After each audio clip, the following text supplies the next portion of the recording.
This is the Adaptive Management Plan for Recreational Cycling in Sherman Branch Nature Preserve in North Carolina.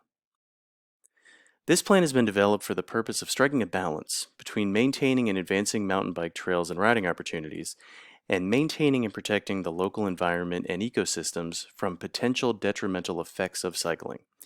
In case you needed a reminder of the importance of mountain biking, the CDC has shown that recreational mountain biking is directly linked to a variety of health improvements, such as lower stress and increased muscular strength, either through the athletics themselves or by taking in the natural aesthetics. These maps serve to illustrate the prevalence of mountain biking trails in the Charlotte area. With many parks to choose from, mountain biking is quickly becoming a primary attraction for visitors and residents of the city. As stated previously, Sherman Branch is located in eastern Charlotte, North Carolina.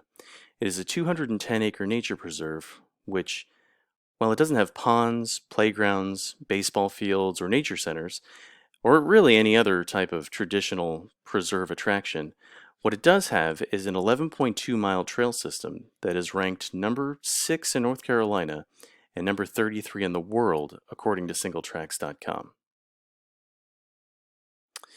Historic background. Prior to 2007, Sherman Branch was considered a, quote, secret mountain biking trail system, developed and maintained by the Tar Heel Trailblazers Mountain Biking Club. In 2008, Mecklenburg County completed a study of its 46 undeveloped land-banked properties in an attempt to document natural resources and provide recommendations for future nature preserve designations. In 2015, Sherman Branch earned nature preserve status. Now, before getting into the actual resources that this plan seeks to manage, I'd like to quickly discuss the theory of recreational carrying capacity, which is the level of recreational use an area can withstand while still providing a sustained quality of recreation. There are physical, ecological, social, and facility facets of this theory. Where physical is the amount of space available, this is an interesting aspect of single-track trail management because the trail itself might only be 6 inches wide, and in a dense forest can almost overlap mere feet from another part of the trail without the rider ever noticing. Ecological or biological is the ability of the forest to withstand use without unacceptable damage to the local flora, fauna, soil, and water quality. Facility are the additions to the environment to support visitor needs, and for biking these can range from parking lots to bridges, rock gardens, berms, and dragon tails. And finally, the social capacity is the number of visitors that provide an optimum recreational experience. Simmons explains this by using the example of a hiker who might define the running into of 3 other hikers as unacceptable because their primary motive for hiking is to be alone in the wilderness. While one might think we'd focus more on the ecological capacity when dealing with environmental management, in fact, all of these facets are important to keep in mind when attempting to manage the following resources for recreational use.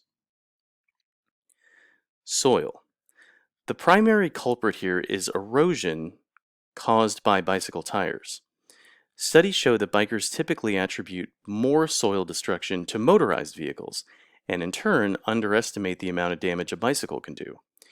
Quinn deems the primary erosion prevention method should be the prohibition on trail riding within 24 hours of rain.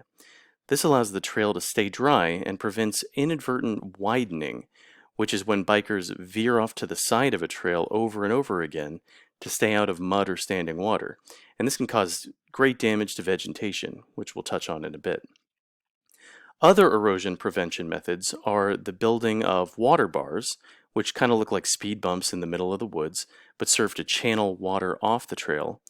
Berming corners, which are banks similar to what you'd find on a racetrack, and they keep the centripetal force of the tire directly underneath the bicycle rather than allowing the tires to slide. And finally, the building of rock gardens and dragonbacks, seen in the pictures below, that actually prevent the tires from coming into contact with the trail at all. Vegetation.